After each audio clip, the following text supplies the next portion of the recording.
kemah bakalna awewe loba jasa lalaki kurang tak engke bakal lalaki diudag-udag ku awewe datang kelai katangkal kalapa kiih nage dilamotan ku awewe ku eueuhna lalaki lamun hayang mahmur engke tah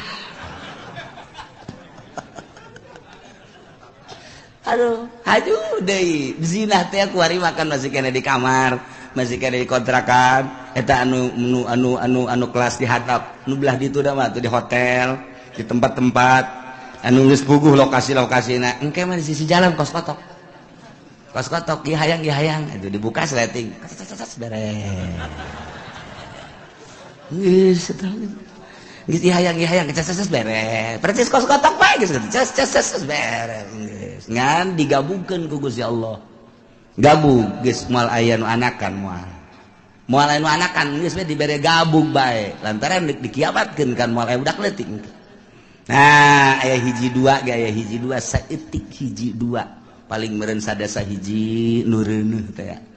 geus hese ngandur gabung bae geus teu araranakan ngomongna jelema ku geus lemah-lemahna iman ketika aya nu zina ieu jelema jana zina di dinya ngan ngomong kieu atuh hayang boleh di dinya belah ditu ke ngan ngomong kitu doang geus teu daya teu upaya geus sebab zina kabehan ngan ngomong da teh kitu hayang belah di dinya atuh ceukna belah ditu ke naon ih eta lalika aing mah geus beres ngomong kitu ditawaran daekeun pan blon eta iyalah bakal terjadi seperti itu. Masya Allah. Munazarah antara Kangjeng Nabi jeung para kufar Quraisy.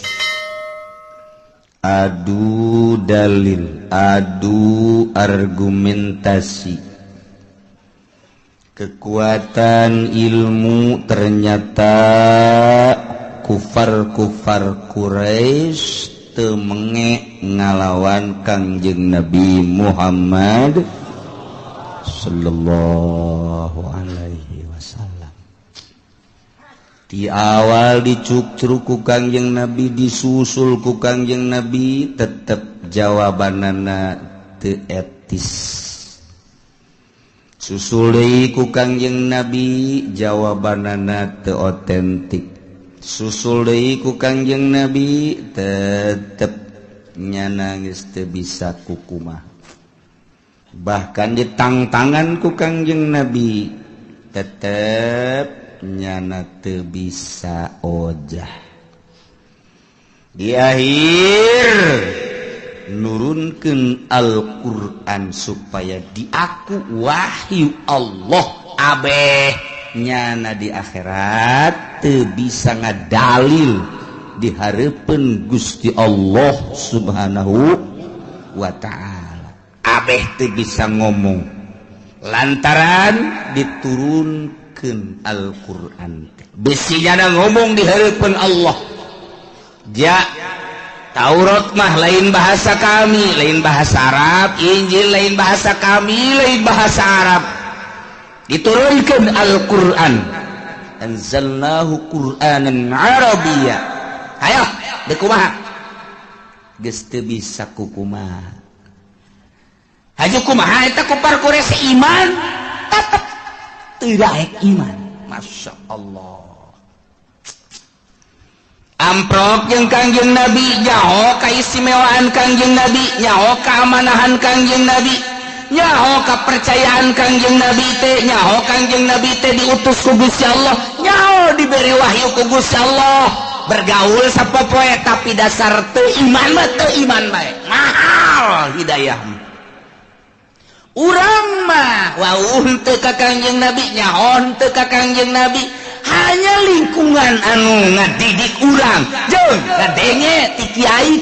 anu ceramah ngaji pengajian jorojoy urang mah iman kabelah dia beki kuat iyalah murahna Gusti Allah Subhanahu wa ta'ala nu barang jeung Kangjeng Nabi mah leuh ngadenge kana wahyu teh iman tapi urang mah 1400 tahun tetap iman ka Kangjeng Nabi. Iyalah anugerah ti Gusti Allah Subhanahu wa ta'ala. numantak atulah kuari mah urang hirup di negara anu kos kieu meujeuna bae ja baheula mah baheula. Boom sakitu ambalayahna babarengan jeung Kangjeng Nabi jeung sahabat dan lain tetep bae teu iman. Urang mah kuari paling di sisi imah anu ngadu kotok wajar. Wajar sama kos kitu mah. Mari ge aya nu main gapleh 2 kali wajar. Paling jadi di teh aya anu zina kurang ajar sama. Iya. Tetep urang hayang rapi, urang hayang salamet, anak pamajikan urang hayang salamet, tatangga urang hayang salamet, babaturan urang hayang salamet, ngementek teureun-teureun wali-wali Allah mah ngadua lain jang sorangan Gusti, salametkeun pamajikan, salametkeun anak incu, salametkeun Gusti dulur-dulur, salametkeun tatangga-tatangga Gusti. Eta mah nyana keur judi, jagala mabok, sagala naon tama ku nafsuna Gusti. Bere nyana hidayah Gusti salametkeun tah ngadoa teh ngadoa lain jang sorangan. Urang pan lain kitu Gusti abdi salametkeun adapun eta mah babaturan jongklokeun haba. Oh cak Gusti teh sia eta hamba aing Gusti jadi kitu-kitu atuh siapa cak Gusti teh ya. Kulo najum pemilu ka batur tah nu aing cak Allah tuh urang mah teh etis kan. Mentak mun eueuh para wali Allah di Jakarta wallahu a'lam. Mun eueuh wali Allah di Bandung, mun eueuh wali Allah di Banten wallahu a'lam. Untung bae masih kene aya nu sok hudang peuting, hudang ki SD.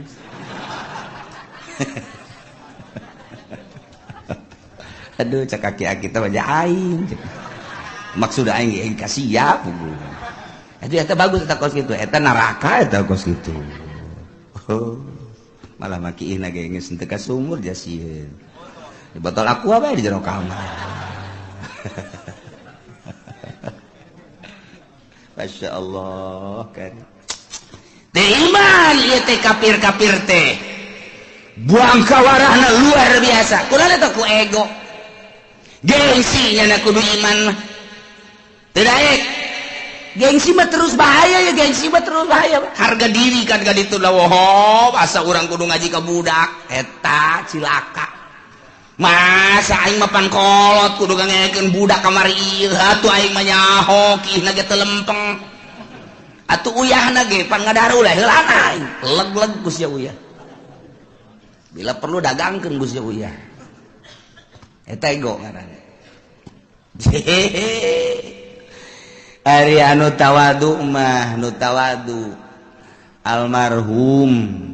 Ki Ahmad hebat jasa ngaji datanglah ke abah kakarak ngajar ngaji wa ngadenge kamane dimyati sok mingguan ya wa dek nanya masalah lamun wa nu menang sia ngaji ka wa lamun ua nu eleh ua ngaji ka sia eta kiai kitu ngaran. Jadi beneran sama.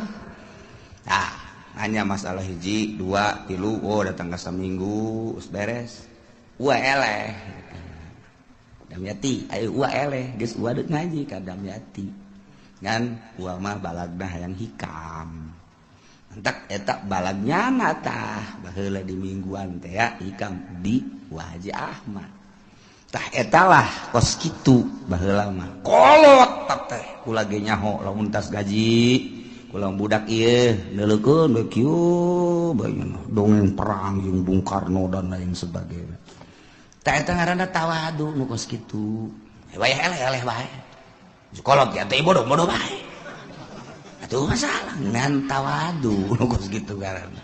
Tah eta aki-aki nu tarefaeh teh ya ngaji eta tawadu ngaranna. Tamakeun mah bodoh tadina ge teu mondok aja teu ngaji pan cilaka aing menemah lah kolot mah kolot bae ngaji lah tuh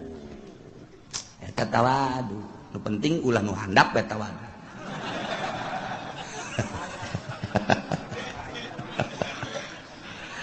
Aduh teh eueuh jalan ye ku partea lantaran adu kekuatan argumentasi jeung Kangjeng Nabi terus akhirnya nyana berharap ceknya nate aing mah kajen kukumaha ge jam moal kudu iman ka sia Muhammad sebab sia mah budak kamari gagah aya di aing beunghar aya di aing pinter aya di aing nya ge sia ka sia hebat tapi kan budak tur yatim teu hayang aing mah kajen modar aing mah moal kudu iman ka sia masyaallah kan pohara atau aing mah daripada iman ka sia aing mah mendingan kakenaan ku siksa lah endek aya seuneu-seuneu tamah tinu maha kawasa cenah gempa-gempa cenah banjir pokona mah aing mah mendingan kena kos kitu daripada iman ka sia weh teh si pohara-pohara teh atawa sebagian dari ayat-ayat Allah anu ngajadikeun kana ciri kiamat daekan eta aing mah daripada iman ka sia pohara kupar Quraisy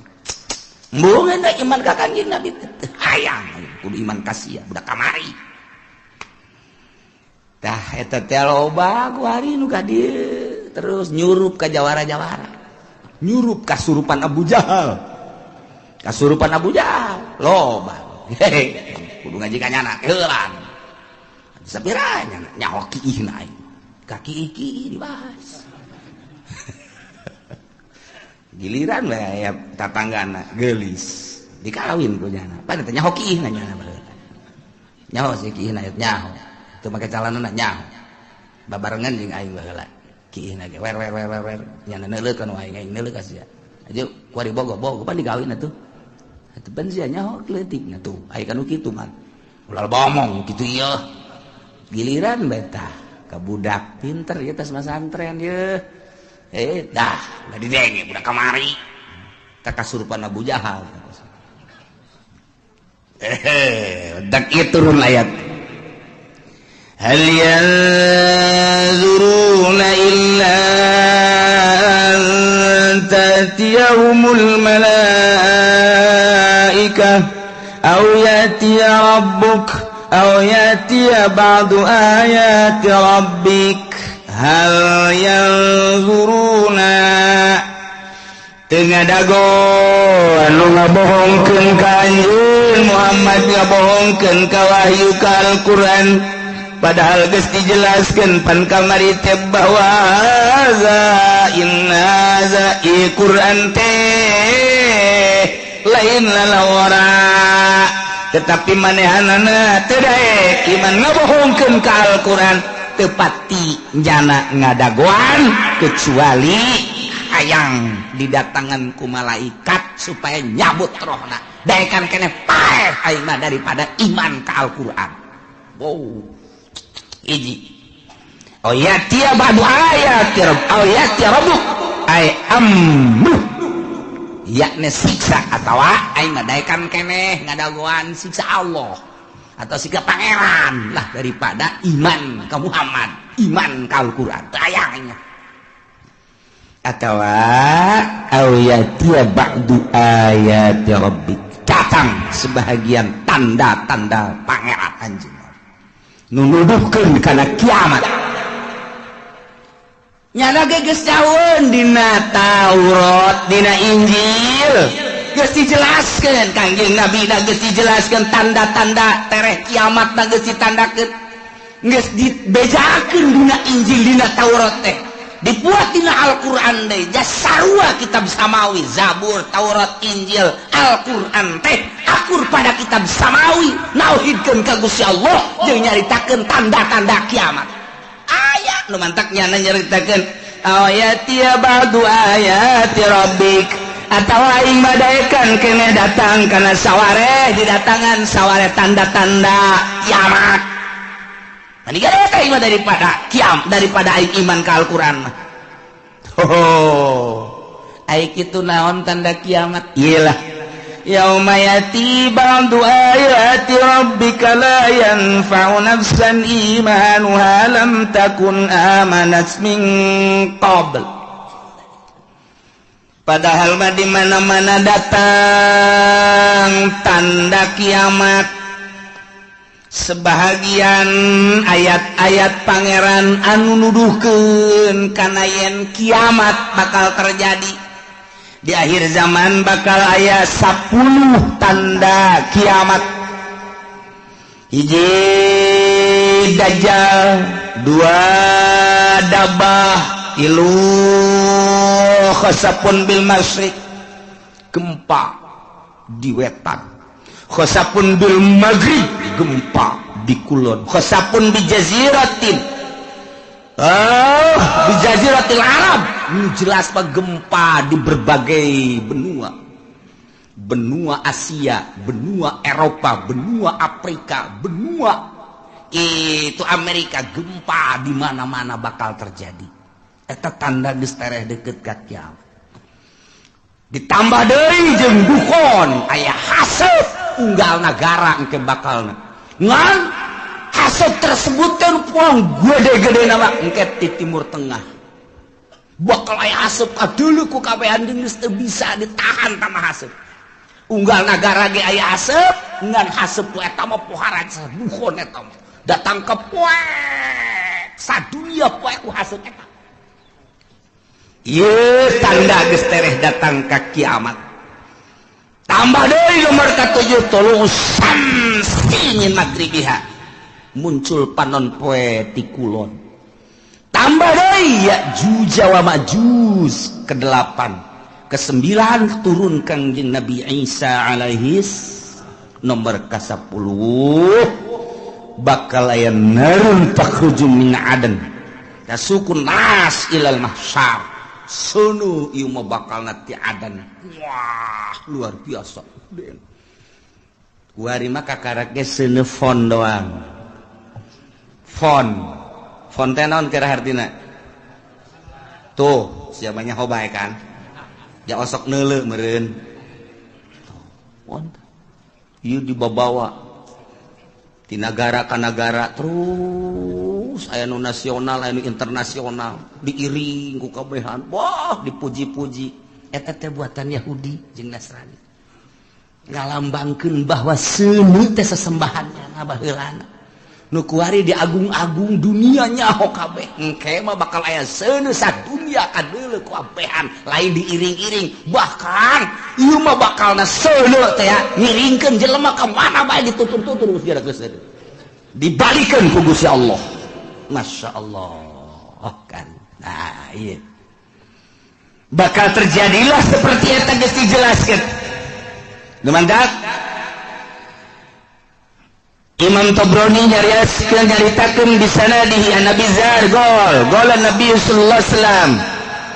Kanjeng Nabi nyarita dina hiji poe atadruna aila tazhabu hadhihi syamsu. Mane nyaho ka mana ieu panon poe leumpang. Iza gorobat di mana surup ka mana coba hayo. Qalu cak sahabat-sahabat Allahu wa rasuluhu alam. Gusti Allah sareng Rasul anu maha uning. Cek Kanjeng Nabi inna tadhabu illa mustaqar. Nyana leumpang ka tempat cicingna tahtal arsy dihareupeun aras. Panon poe ta unggal poe asal surup aya di handapeun aras. Tidinya manehanana fatakhil ngejungkel sujud ka Gusti Allah. Unggal poe ta panon poe teh kos kitu bae ta. Unggal poe takhirus sajidah fala tazalu kadzalik. Lamun ku Allah encan dititair tapi urang para je balik deui dina hesejid. Eta manehna sujud bae bersyukur ka Gusti Allah. Cak Allah kudang panon poe. Balik deui ka wetan. Sakumaha biasa. Unggal poe asal datang ka handapeun aras sujud cak Allah huna ayo gara balik deui kitu beta Masya Allah teu eureun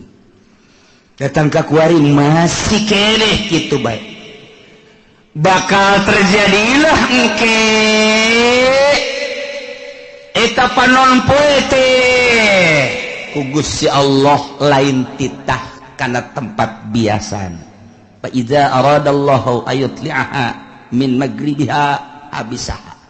Ketika Allah nitah ka panon poe titah muncul di kulon diantepkeun heula panon poe teh henteu titah hudang ku Gusti Allah teh diantep bae datang ka kebel panon poe kok teu titah tanggah-tanggah ai kok teu dititah hudang ai cek Gusti Allah kok diantep kieu datang ka nanya panon poe teh ka Gusti Allah ya Rabbi heh pangeran abdi inna masiri baik lalakon abdi teh jauh ieu ku diantep kieu kumaha cek Gusti Allah itla'i min haitsu gorobat kuari mah maneh muncul di tempat nu maneh surup muncullah ti kulon kakarak jelema kaget kabeh weh ja bener horeng nu dicarita-caritakeun ku kiai-kiai teh bahwa panon poe teh muncul ti kulon weh bener kuari tu deuleu kaget kabehan eta memehna teh poek tilu peuting memeh muncul ti kulon panon poe disekep ku Gusti Allah ditahan tilu peuting kanyahoanana ku ahli tahajud nu tahajud Allahu Akbar nu biasa 10 rakaat jam sekian tambah deui ke diakhiri ku witir nya namun maca Quran maca sholawat biasana jam 3:30 terus subuh ramang ieu mah jemaat terus bae tapi begitu mata salat subuh poek keneh bae poek keneh kok poek bae terus jam geus menunjukkan jam 12 terus poek keneh bae ahli tahajud geus carang hari tangan aya keneh cik ahli tahajud ieu mah aing kudu ulah eureun-eureun terus ibadah ka Gusti Allah lantaran ieu mah poek lain sambangan salat dengan Allahu Akbar Allahu Akbar geus dua peuting yakin ieu muncul panon poe di kulon Allahu Akbar terus bae nama salat Allahu Akbar teu bisa ditanya ku sieun-sieunna bener bae ka tilu poe kakarak teret di kulon nya ngadoa fakbidni ya Allah abdi mah paehan bae Gusti dipaehan ahli Allah mah kabeh geus tah mah disimpen ku Gusti Allah nah ieu salah sahiji tanda kiamat adalah muncul panon poe di kulon Allah karim anu sebenarna mah lamun diruntuikeun mah mimiti dajjal heula kuari diunggal negara ribut moal eureun-eureun Irak terus-terusan Yaman bakal Iran kitu keneh jadi ancaman Yahudi kemudian atuh kitu Suriah geus teu eureun-eureun Turki kitu keneh diurang ge kuari bintik-bintik geus aya lain lalagaan lantaran ieu henteu berkesinambungan rakyat jeung pejabat sebab geus nyahoan bahwa negara urang dikendalikeun ku Amerika rakyat anu paham mah ieu teh naonan kieu yeunlah berbagai organisasi baik organisasi Islam maupun organisasi non-Muslim dan lain sebagainya untuk membenahi negara tapi tetap bae negara teh lain embungeun dikendalikeun ku Yahudi kan bintik-bintik peperangan kajian kumaha ge jelema anu geus mantep dina Islamna dianggap teroris diperangan bakal kajian kumaha ge pokoknya jala biang terorisna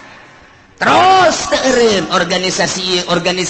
Muhammadiyah jeung NU teu nyaman teu harmonis tambah deui ku HTI teu nyaman teu harmonis tambah deui ku Hurut teu nyaman teu harmonis tambah deui ku EPI teu nyaman teu harmonis padahal mah ngomongna mah kabeh demi kemaslahatan umat matak naon atuh nyana duduk bersama benerkeun ta pamarentah tapi kan teu bisa lantaran dikendalikeun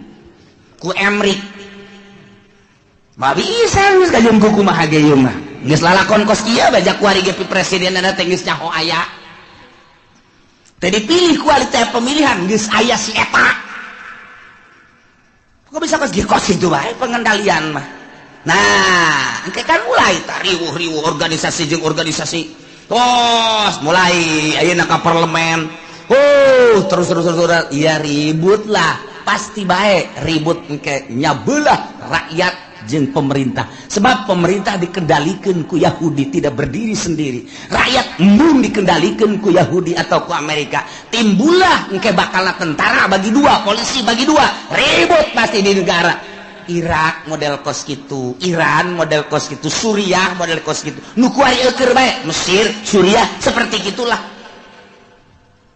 Ieu wayang Amerikana teh disetujuan ieu teh ku rakyat teh hayang nyieun sorangan nu mandiri. Kemudian geus aya di dieu boga lalakon ieu Amerika nyieun jelema ribut lah rakyat bagi dua, polisi bagi dua, ABRI bagi dua. Mesir model kos kitu, Suriah model kos kitu. Ya kuari pemilihan di Irak teh lantaran ieu teh buatan Amerika rakyat embung bom sing jelebur. Suriah gitu kene, iya kami mah hayang iya isulah ke orang, kieulah. Sementara isu nu datang ke orang, informasina geus teu murni, sulit. Lantaran Gus Dur lagi seueuh, nusok mere informasi murni. Kuari dikendalikeun ku batur, hanya 25% nu datang ke orang informasi teu baber. Hese nyarita urang, ribut, nyahona urang mah silih tembak di Suriah, silih tembak di Irak. Engke bakal ke Indonesia seperti itu. Moal henteu ieu mah bakal jasa buakal jasa. Matak nu kolot mah geus bae eta mah untung jasa. Untung kunaon cenah Kiai? Moal perang nya no kaburu paeh teh heula. Untung. Can bogo itu. Bakal henteu bisa henteu ieu bakal jeung kuku mah jasa sebab naon? Sebab kabehan ge di luhur teh geus teu bisa dibenerkeun. Teu bisa dibenerkeun. Baheula teh nyieun negara demokrasi di negara urang. Oh masalah geus padahal mah kiai nu nyieunna kan 90% muslim eta mangan 1% teh eta mah Kristen di urang teh. Bilung ekor hasil perjuangan anak. Oh masalah geus. Oh masalah geus demokrasi. Tetapi untuk keputusan-keputusan hukum dijieun lah mui atuh ku ari muin age pandeg di rantai.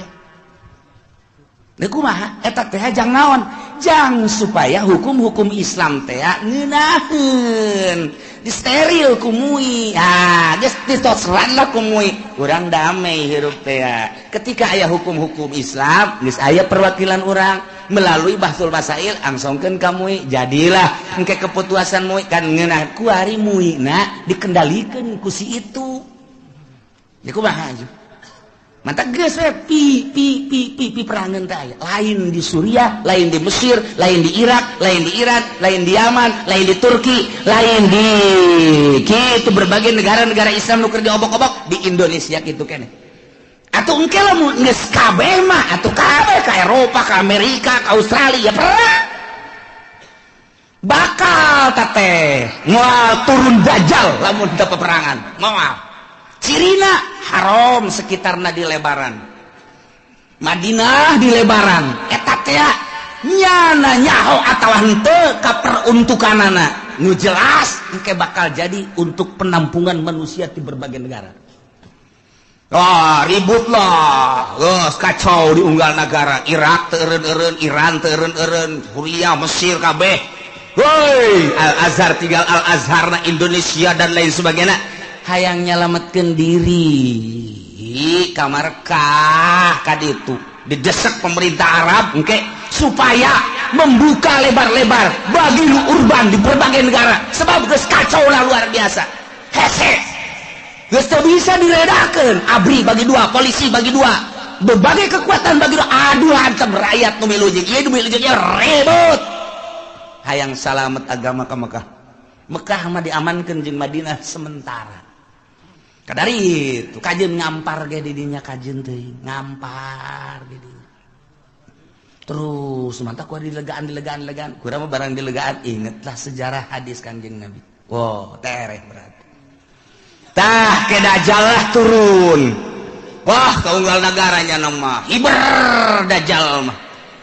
Jelema hayang emas, cokot batu. Asal siap percaya aing pangeran. Di mana negara daerah nu eueuh cai aing datang ka dieu tepak doang nya timbul wah cai culcer asal sia mangelanan ka aing pangeran ayo jelema iman geus ipis sementara kiai-kiai anu balalager nu balener geus ka Mekah di dieu geus eueuh nu ngelola di unggar negara kabeh tinggal sumuhun dauh jeung sumuhun dauh boro-boro engke ku dajal kakara kudukun kebul bae ku ari geus sumuhun dauh ku kebul ku dukun dae geus sumuhun engke mah komo ku dajal jelema dipaehan hirupan deui pangeran kos kitulah dajal dahsyat jasan nu mantak urang dibere doana ku Gusti Allah minta salamet tina al-masihid Dajjal.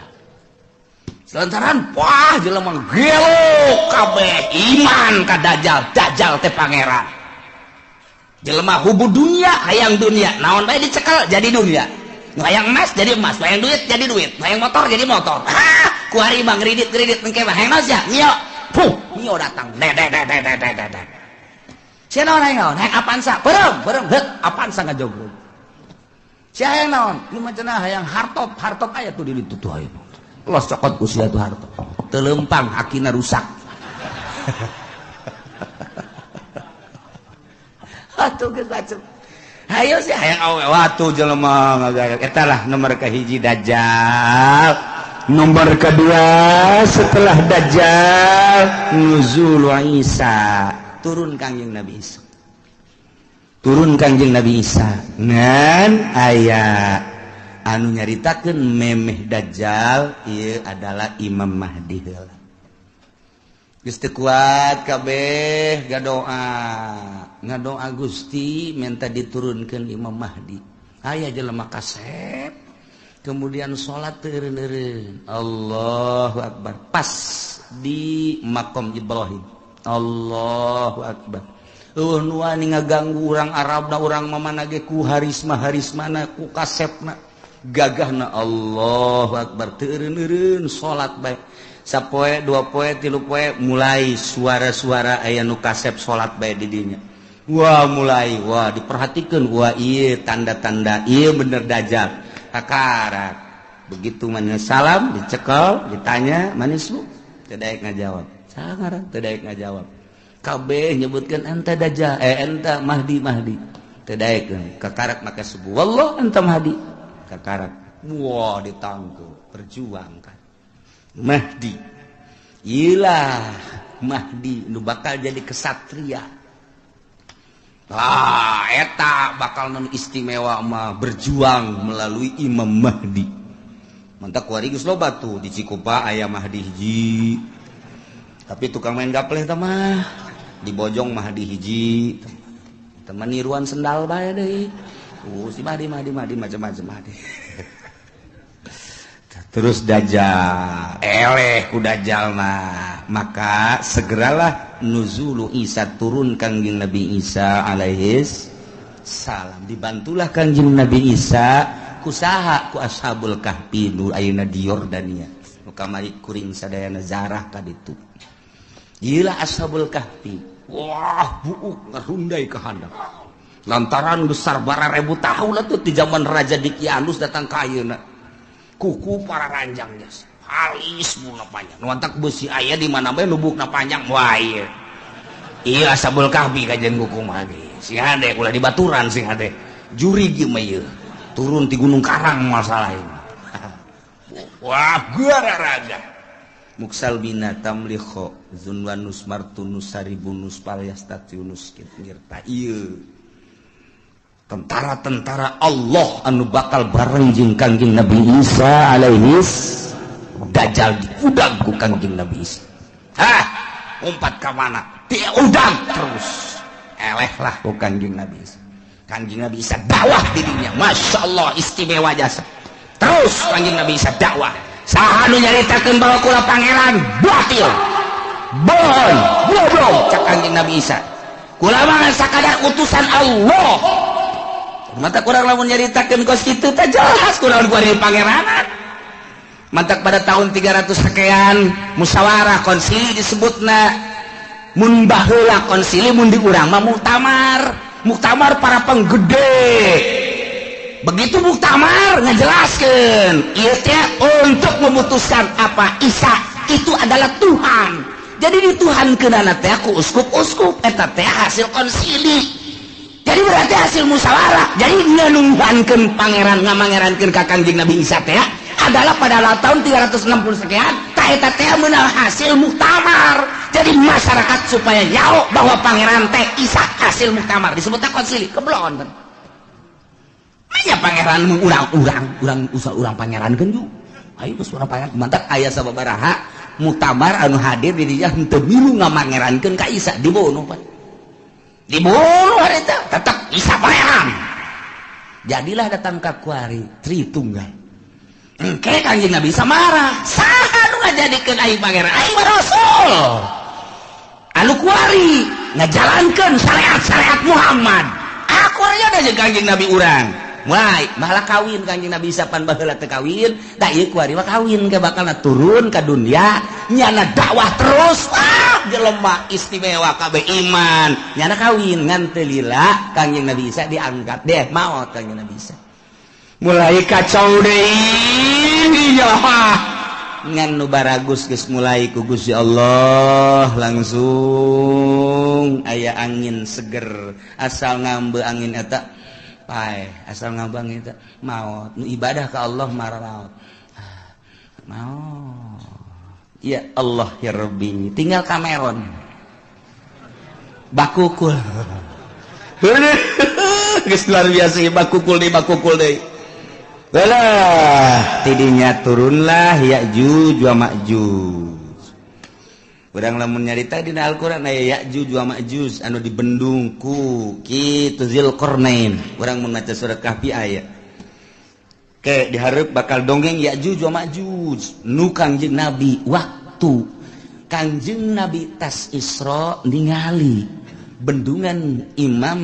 kitu raja tersebut ieu geus sagede kieu tah.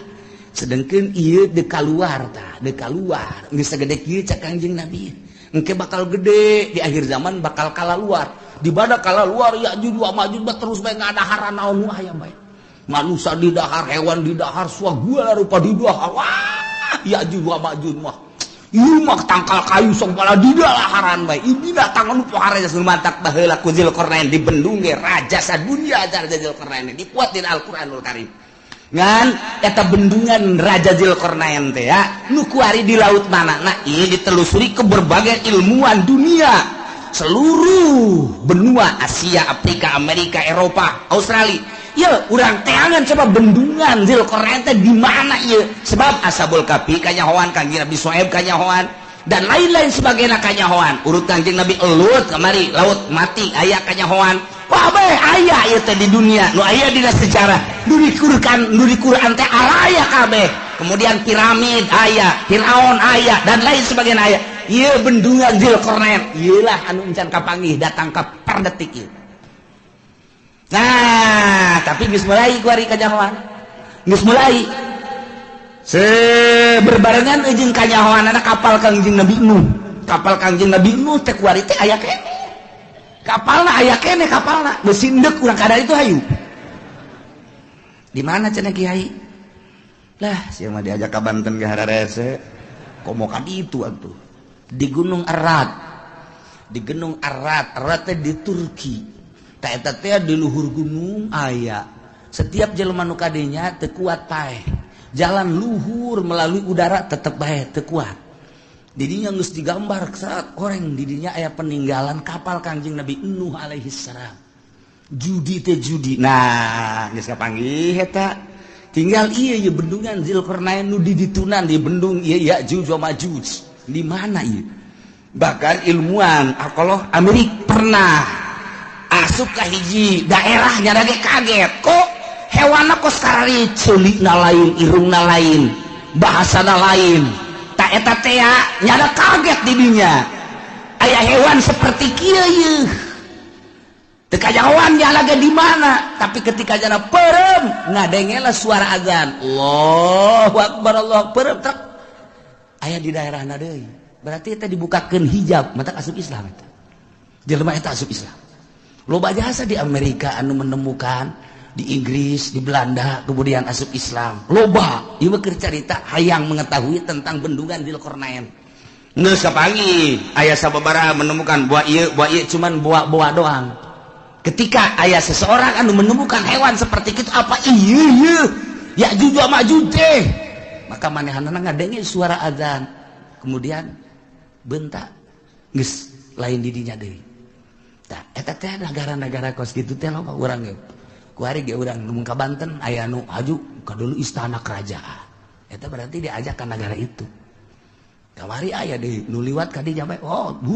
aya kerajaan di daerah dia diketos bae kerajaan ketos raja jurig newo-newo meureun tah jawab ieu da ieu urang kan kuari ieu teh kuari urang teh aya 3 dimensi urang cicing di dieu urang dimensi zahir kuari zahir kadeuleu ieu lamun urang dibukakeun hijab trek dimensi alam jin lamun waliullah dimensi alam hakikat bakal kanyawan hakikat jadi ieu teh sababaraha dimensi urang mau lantaran urang mah sapira urang atuh nu kadeuleu ieu deui kapanggih ieu deui mun mingguan ka dieu jeung tukang uduk deui eta dimensi urang mah teh da ieu ke bakal Ya'juj wa Ma'juj nah idinya kakarak summa khurujud dabbah jadi eta bakal Ya'juj wa Ma'juj engke ku Gusti Allah dihujanan blek hujan banjir pararaeh lah Ya'juj wa Ma'juj tinggal manusia-manusia anu nyilib araraeh loba keneh di dunia teh dabah teh ya hewan eta nya nama letikan ti himar hampir sarua jeung himar begal cilina rancung biasa ngan nya nama mau patlot mau pulpen leungeunna nulisan jelema tarang ditulisan mukmin kafir geus teu bisa kukumaha nu katulis kafir wae terus sadunya mukmin kafir dabah eta mah terus nulisan eta masyaallah ieu lalakon lain lalagaan ieu pohara jasa bakal katulis nah nu geus aya tulisan mukmin didinya langsung teu kebel mau ngeunaheun geus tinggal nu kafir siapa kafir sia ge da tarang sia sia kafir sia ge atuh kafir kabeh tah tidi jawab geus kafir engke mah bakalna awewe loba jasa lalaki kurang tak engke bakalna lalaki diudag-udag ku awewe datang kelai katangkal kalapa kiih-kiihna ge dilamotan ku awewe ku eueuhna lalaki lamun hayang mahmur engke tah aduh haju deui zina teh kuari makan masih kena di kamar masih kena di kontrakan eta anu kelas di hatap nu belah ditu da mah di hotel di tempat-tempat anu geus puguh lokasi-lokasina engke mah di sisi jalan kos kotok ieu hayang itu dibuka sleting beres geus eta geus hayang ces beres percis kos kotok bae geus ces beres ngan digabungkeun ku Gusti Allah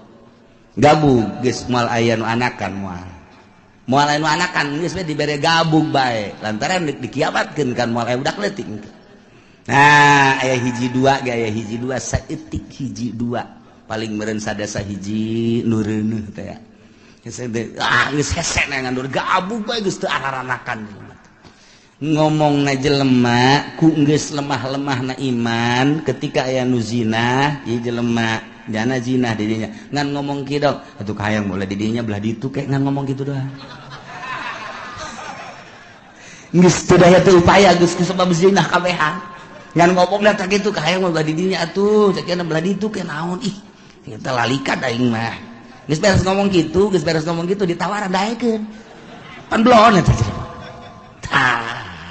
iyalah bakal terjadi seperti itu. Masya Allah kakarak summa tulu usyamsi min magribiha kakarak muncul panon poe di kulon jadi muncul panon poe di kulon setelah Mahdi setelah Dajjal setelah Dabah setelah Ya'juj wa Ma'juj kakarak muncul panon poe nu mantak cek Kanjeng Nabi la taqumus saah moal waka terjadi kiamat hatta tatlu asyamsu min magribiha sehingga muncullah panon poe di kulon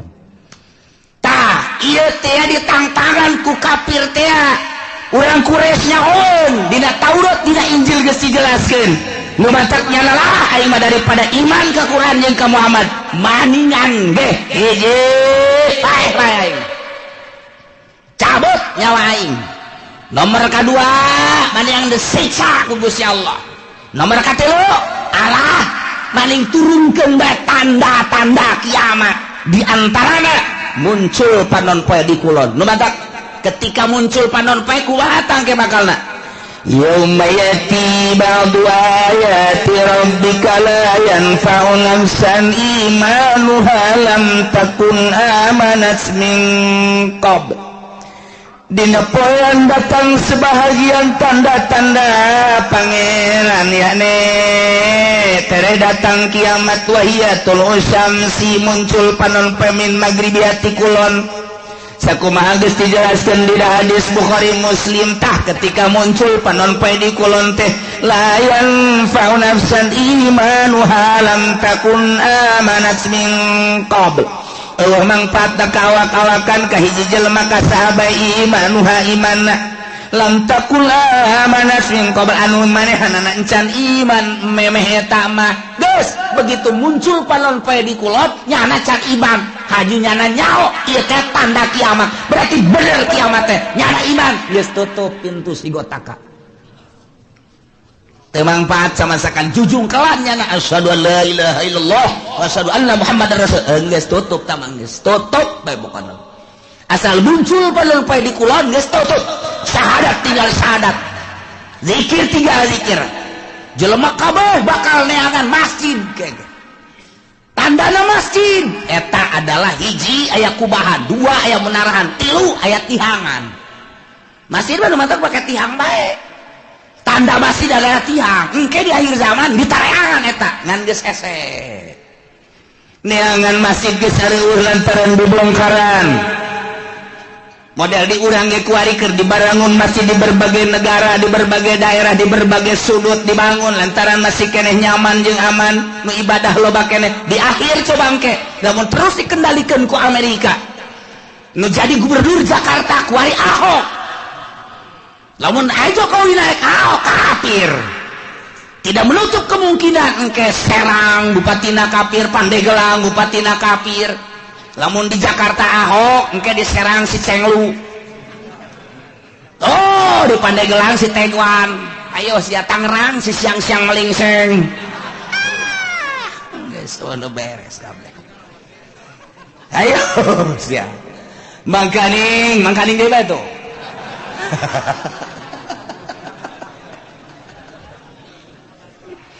Lipo keur dibangun BSD dan lain sebagainya bang didinya lah aya pusat-pusat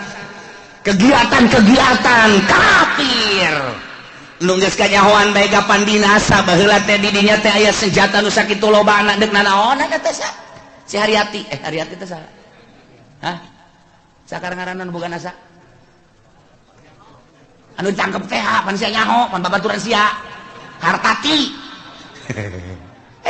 tepat loba senjata didinya ente mah teu nyaho mantak dirahasiakeun ku pemerintah bongkar waduh aya naon ieu sementara di Jakarta kuari gedung kedubes 12 tingkat Amerika jang naon eta lamun lain boga cita-cita nu teu hade hei emang kumaha gitu ieu teh ada kristenisasi anu lain lalagan sementara pemerintahan urang wahe kiai nu aya di itu wahe 4 kali da kumaha deui atuh lain teh diperjuangkeun jang geus kiayana ya otomatis lah kafir dia terus hasil dicokotan ku Amerika hasil dicokotan dan lain sebagainya urang dibangun kadeuleu geus lemahna di urang asal aya nu bergerak dianggap teroris asal bergerak dianggap teroris kan sararieun kabeh iman geus eueuh mulai gempor sudah tidak ada masjid-masjidan masjid paling hiji dua kan meureun anu dipertahankeun ayo sia tanah dibelian ku nyana nyeun gereja sadaek-daek ada kumaha deui ayo ja pamimpin urang ge nu handal nu kuat ayo deuk kumaha kabeh sumuhun dawuh ka Amerika. Nah mulailah gedung-gedung dibangun, gereja dibangun, masjid-masjid urang dibangun, engke dibongkar. Nah ieu mah keur carita singkatna bae lila kene eta mah urusan kos kitu mah sebab eta mah melalui masa-masa wah peperangan dan lain sebagainya bakal perang neuk kumaha henteu bakal jasa. Nah nu mantak kolot urang baheula engke mah bakal perang deui sia ngan urang mah baheula kolot urang nyaritakeun ejeun kulon sakar kulon Baduy jeung Baduy padahal mah Baduy teh horeng eta siloka Baduy teh cak kolot baheula eta teh nu bakal diperangan jeung urang nyana nyahoeun ka jalan-jalan horeng Amerika eta Baduy ngaranna siloka kolot eta mah ya atuh perang jeung Baduy mah lah sabira Baduy atuh horenganan cak kolot baheula tong ke mau Baduy terus kau nggak lembur nulian jalan orang dongeng mun jeung kolot kos kitu engke bakal urang diperangan waduh Baduy usahawan horeng Amerika ku ari teh geus boga satelit nyana urang leumpang ka mana we ngising ka mana we geus kanyahoan satelit Amerika teh geus kieu bae nang haye sia jepeni de ka mana lompat sia haye ditembak sia ku aing ngan cak Amerika moal ditembak paeh ti heula ge satelit geus kieu bae hayo coba urang gambaran letikna boga urang internet deh hayang nyaho daerah anu trek pencet asal nyaho bae urang blokna pencet jauh pencet jauh pencet jauh salah mencet waduh sempak sial sial salah mencet aya kiai itu salah mencet lain sial alhamdulillah kitab anyar cenah ieu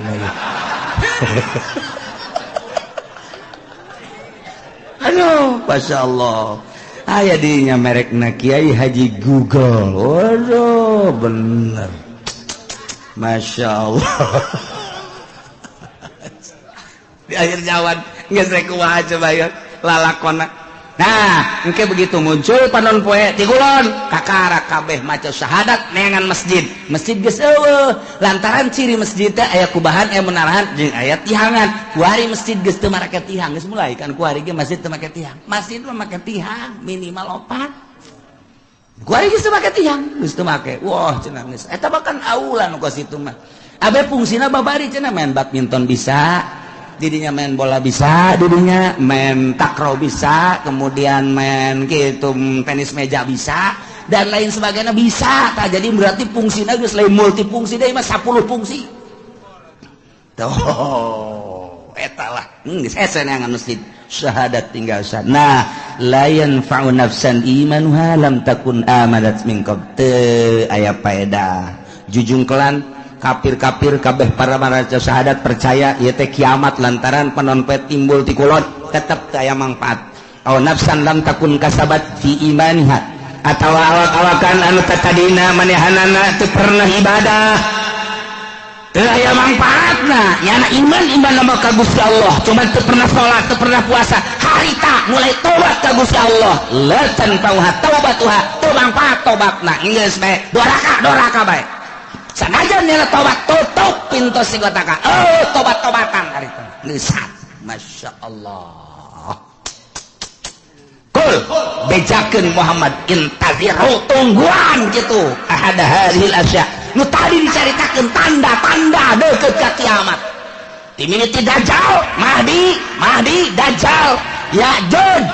kanjeng Nabi Isa kabeh datang ka muncul panonpet tungguan bejakeun tungguan engke bakal cak Gusti Allah ku aing diayakeun di akhir zaman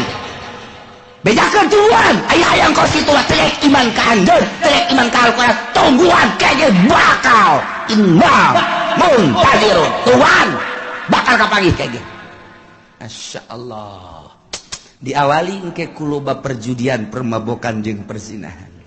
engke mah hese neangan parawan nu asli teh hese kabeh mun geus kaun deuk dikawin teh nyana bebeja geus pernah zina hese geus kabeh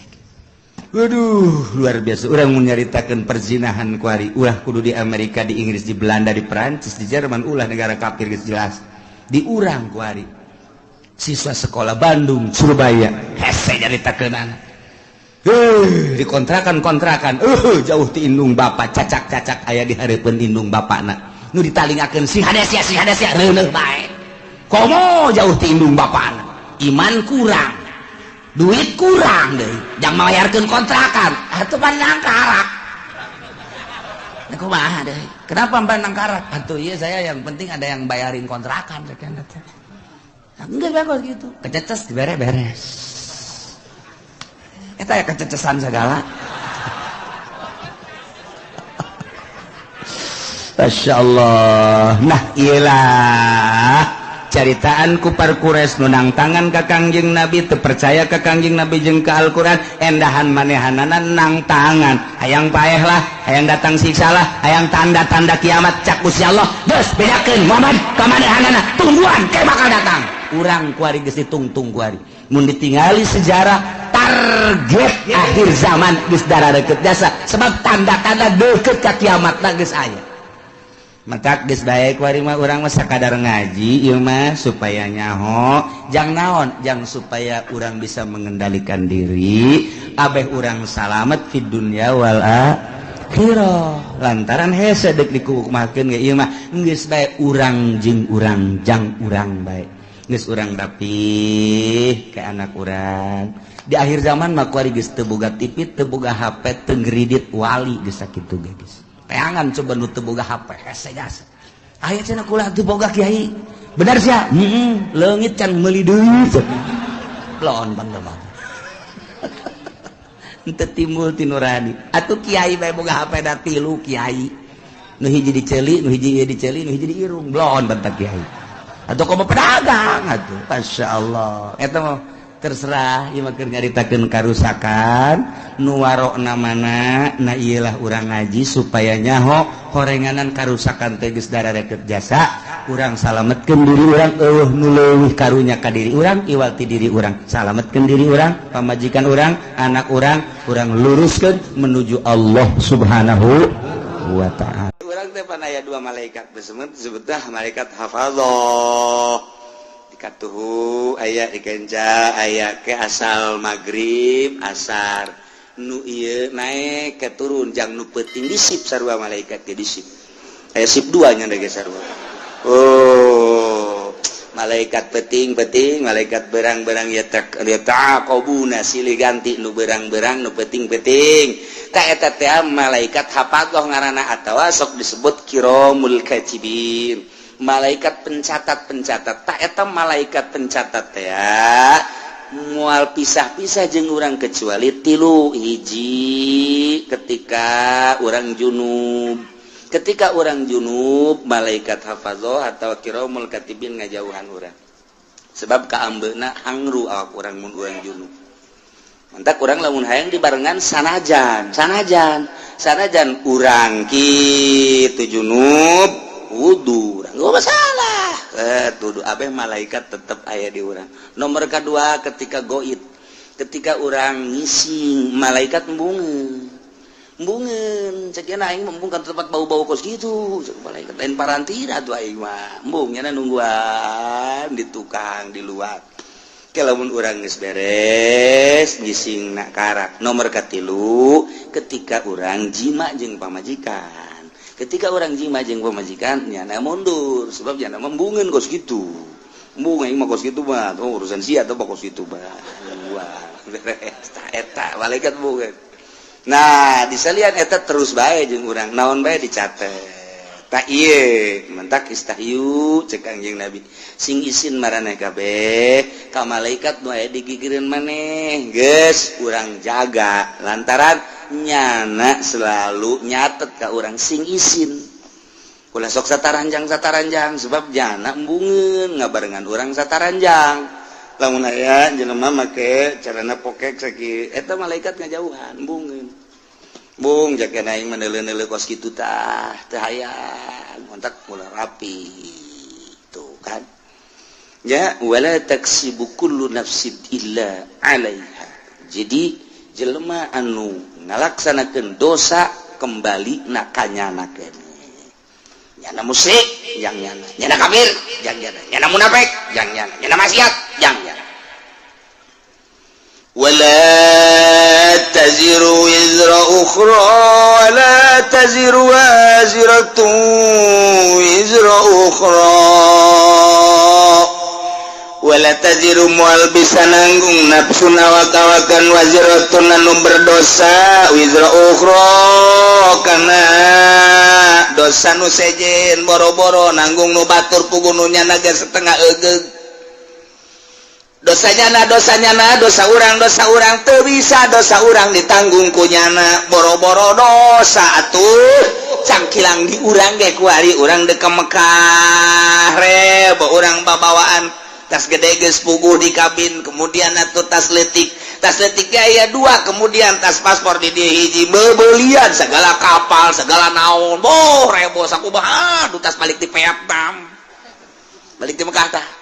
itu babawaan nu katuhu aya nu kenca aya nu digantungkeun di dieu aya boro-boro ndek ngabantuan nu sejen puguh nu nyana ge teu kabawa tak ieu keur carita babawaan di dunia di dunia teu bisa atawa aya jelema manggul nu sakintal nu urang sakintal deui pangmanggulkeun deuk kumaha manggul puguh aya ge ieu sakintal teu kabawa kabeh sakana ieu aya keneh ditunda sia hayang dipangbawakeun teu bisa kayak kita cerita babawaan bekos gitu nah iya di akhirat dosa urang ku urang dosa batur ku batur teu bisa dosa batur ditomlekeun ka urang dosa urang ditomlekeun ka batur teu bisa wala taziru teu bisa nanggung awak-awakan nu berdosa nanggung karena dosa nu sejen teu bisa ku sorangan nah eta mah masyaallah malah mah kahadean urang anu bakal diserot ka batur ketika urang ngalaksanakeun zalim urang puasa urang salat urang zakat urang haji tetapi ternyata urang pernah ngazolim batur nah yang ke di akhirat di sidang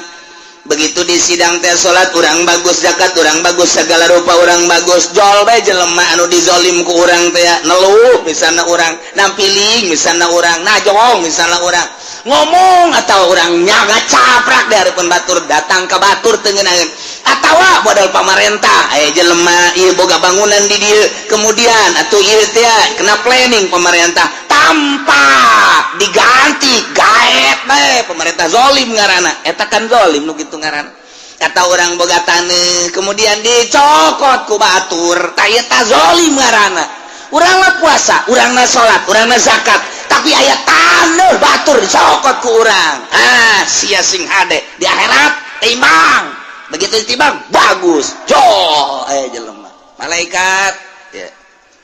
kumaha eta amalna bagus alhamdulillah bagus ieu tinggal ka sorga bae deuleu buku nu hijina periksa nah aya catatan zalim oh bener taneuh abdi direbut ku nyana ieu hak abdi wawarisan ti abah kemudian kunyana bae dicokot abdi geus merengek-rengek abdi boga anak boga incu abdi teh hayang ngajual demi untuk kelangsungan kehidupan anak pamajikan jeung incu abdi tapi dikuasai kunyana zalim perhitungkeun malaikat perhitungkeun di dunia abdi teu bisa memperhitungkeun lantaran nyana gagah jasa teu beunang carana golok geus aya di bibir abdi jawara jana mah kuari jajawaran hai siap pokona mah abdi ayo hitung jadi kumaha tuh perhitungkeun kumaha miskin ayo kumaha waduh ieu mah kadzaliman ieu geus kieu kudu kumaha teh ya kahadeannya nah ka dieu ke salat kakak cokot ku adi haji kakak dicokot ku adi jazolim kanu teh 1 hektar makan ipan kali 5 juta pan semeterna beuh pohar biasa di mana 5 juta lah ngomong lah 5 juta baheulana tuh kan dicokotan kabeh tinggal kakana bae atuh beak ieu mah beak itu kabeh bahkan cek malaikat kabeh ieu kahadean geus dibikeun ka dieu masih kurang keneh nah lamun kurang keneh kos kitu kagorengan abdi teu beuleukeun ka nyana kabagusan gajaran kakak cokot ka adi yeuh kagorengan adi lantaran kurang kene ieu bae ya naon kitu ngaranna dosa-dosa adi lah bikeun ka nyana geur mah dicokot kahadeanana diteumleuhan ku dosa muflis ngaranna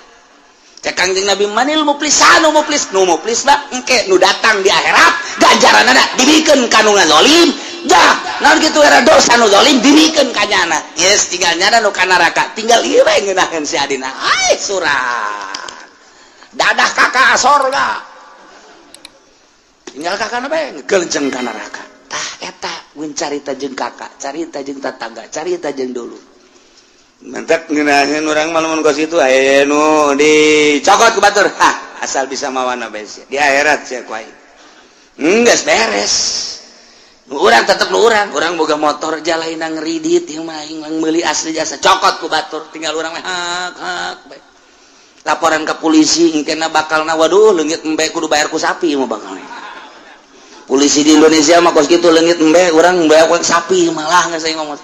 Ka kiai bae geus ka kiai ge atuh sapira kiai lah nyaho manjur nyaho teu doana geus. Beres geus bae tu ngenenangkeun pikiran bae geus dah geus sama kuang ge bae di akhirat. Nah, engke di akhirat timbang malaikat poswan saya mana? Poswan saya hilang jam 3 tidak ada. Emang jam 3, jam 2 mah main bola keneh kula neuleuh. Sia emang nonton main bola. Jam 3. Beureun pamalinganna milu jeung kula main bola eta cak. Jeung kumaha ge milu nonton. Ya, poswan hendek lompat ka mana? Ayat catatanana di mana berdasarkan laporan malaikat kiramul katibin malaikat hafadzah nu malingna ieu ayat catatanana malam anu tanggal sekian tah ieu tah laporanana moe eta kan nyelesikeun hiji ge angel lantaran nu dipaling dipaling motorna nu dipaling mobilna anu dipaling taneuhna anu dianiaya pada eta hiji bae ge angel da saurang narangtung mata poe ngan sadeupa sakieu masyaallah neuk teu kebal kumaha lila jasa orang geus kakejat mah ngegerahan maksudna deuk ka neraka lah pokona nu penting ieu gegerahan ya puguh ka neraka leuwih panas tah eta ayo geura tilet hiji jelema bae ge pohara jasa nah ieu mane maling motor yang geus teu bisa ngahelak deui jauh sungut mah teu ngomong nu ngomong leungeun al yauma nakhtimu ala afahim wa tukallimuna aydihim wa tashhadu arjuluhum bima kanu sibun leungeun ngomong saya yang bawa kunci T-nya ngomong tah ieu curug saya yang motrek-motrek aduh geus deui aku cak suku kula nu leumpakna aduh aja cak babaturanna kula nu ngadorongna atuh geus ieu mah teu ngomong lamun sungut ngomong moal anggeus-anggeus rame atuh jeung malaikat disalah-salahkeun malaikat mentak dikunci subut plak beres teu ngomong al yauma nakhtimu ala afwahihim wa tukallimuna aydihim nu ngomong leungeun arjuhum suku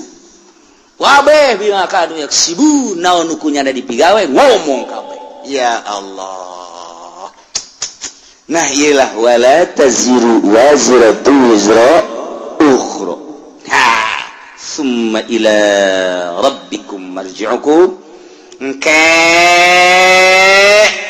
bakal babalik kabeh ka pangeran fayunabbiukum bima kuntum fihi takhtalifun Allah bakal ngabejer beaskeun ngajelaskeun kana naon nu ku aranjeun dipermasalahkeun diperdebatkeun kitu ikhtilafkeun dipacentraungkeun cak Yahudi pangeran teh Uzair cak Nasrani pangeran teh Isa ibnullah Tritunggal cek Sinto pangeran teh Panon pa ieu bima kanu yaktalifun bila kuntum fi taktalifun nu kuarina diperbeda-perbedakeun dibeda-bedakeun diperdebatkeun tentang pangeran cek ieu Uzair cek ieu Isa cek ieu Maryam cek ieu kitu Panon poe cek ieu mah batu cek ieu mah kayu engke bakal kanyahoan penjelasan langsung ti Gusti Allah ketika urang babalik ka Gusti Allah urang mah kuari alhamdulillahirabbil alamin nyana pas ini tentang pangeran di hadapan Allah engke urang ditanya sia teh pas ini kunaon urang seri bae tidak ada yang perlu dipasinikeun apa itu pas ini cak malaikat ya pas ini ada bus ini ada pas ini saya tenang-tenang aja kula mah cak malaikat kon teu pasir henteu kula mah aslina kula mah marji'ukum fayunabbiukum bima kuntum fihi takhtalifun abdi mah memang geus ka Allah oh tuh nu pasini mah anu mangeranan ka Uzair ibnullah nu mangeranan ka Isa ruhullah nu mangeranan ka Maryam anak Allah anak awinita Allah anu mangeranan ka panon poe anu mangeranan ka batu ka kayu ka makhluk tah eta anu bakal dibejakeun ku Gusti Allah nu dipasinikeun salah eta teh nu asli mah Allahu akbar Allah alladzi khalaqas samawati wal abdi mangeranan ka Allah. Oh tenang orang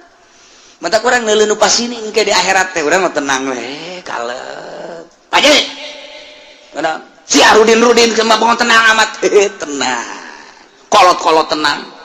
dek naon tuh di pasini ke itu batur ke pasini ulah menungguan lawang sorga dibuka wah aki-aki sombong sih aja tuh kuari mah sombong ya wayahna cek senang kuari mah sombong ge cek jadi mesti mah aki-aki anu sok ai jumahna isuk-isuk teh gawe sih maki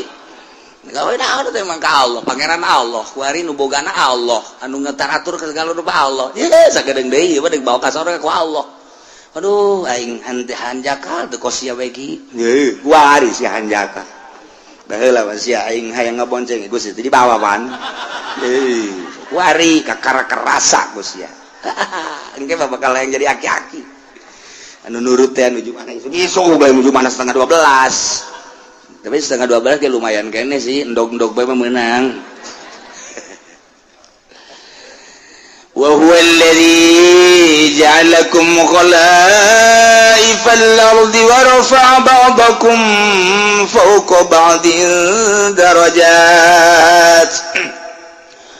wa huwa tadi ma wa huwa rabbu kulli syai Allah teh anu mangeranan kana seluruh perkara tambah deui wa huwa Allah teh anu allazi ja'alakum ngajadikeun karanjeun kabeh khalaifal ardi khalifah di muka bumi pemimpin di muka bumi raja di muka bumi nang Allah kade urang mangan sakadar ngalaksanakeun doang kuari urang moal kebal deui bakal ngalaksanakeun pemilihan khalifah tenang Allah geus aya catatanana ti Gusti Allah mentak bahasana ge ka Kangjeng Nabi Daud ya Daud inna ja'alnakum khalifah hei Daud kaulah ngajadikeun ka anjeun teh sebagai khalifah pemimpin dunia pemimpin negara di dieu sarua alladzi ja'alakum khalaifal ard Allah teh nu ngajadikeun khalifah nu mantak tergantung kumaha Allah bae negara nek dikacrutkeun nek dicilakakeun Allah mimpin ka eta negara nyadiakeun pemimpinna anu zalim Allah dek gabereskeun eta negara statistikna misalna penataanana dan lain sebagainya Allah mempersiapkan jelema anu jujur bagus anu pas jadi pemimpin. Jadi geus dipersiapkeun ku Allah, ulah tinggal ngalaksanakeun bae. Seperti orang pemilihan Banten, kiai kurang kumaha haram, milih pemimpin awewe teh haram, malah didobat pan ku kiai-kiai keneh. Adu argumentasi. Eta teh maksudna emang Allah deuk ngajadikeun pemimpin Banten sebagai konde anu zalim. Kos itu pan. Kos kitu teh kajenting di halangan ku bae moal bisa. Dalil tinggal dalil unggal pengajian kiai nyaritakeun haram milih awe endahan kiai ngajakan ka awewe deh atuh geus kitu we eta Allah teh deuk ngajadikeun Banten teh Banten redup ngaranna teh lain Banten bersinar Banten redup kuari mah lain redup teh gua ledeg jadi mah kuari mah Banten gludug geus lah geus redup deui wah beh kuari mah ngararingkuk tuh tinggal ki pudal lebe empot-empot tanah aing kapanggil tamual tenang pun moal pun kalem aduh masyaallah lainnya na bae loba tuh kan yes eta asal ku Allah deuk dijadikeun pemimpin kos kitu kaca Kangjeng Nabi ke kos kitu di mana Allah hendak menghendaki satu negara bagus Allah bakal munculkeun pemimpin nu bagus ketika Allah menghendaki negara itu kacrut Allah bakal nyadiakeun pemimpinan nu kacrut jeung dikahayu-hayukeun ge teu bisa bae dihayu-hayukeun ge titah ngabagusan teu bisa bae geus ka dieu bae belokna ta eta teh nang Allah lain menang urang siganang urang milih rakyat ngajenengkeun rakyat jadilah manehna siganang rakyat hakikatna mah menang Allah dina itu surat itu dicaritakeun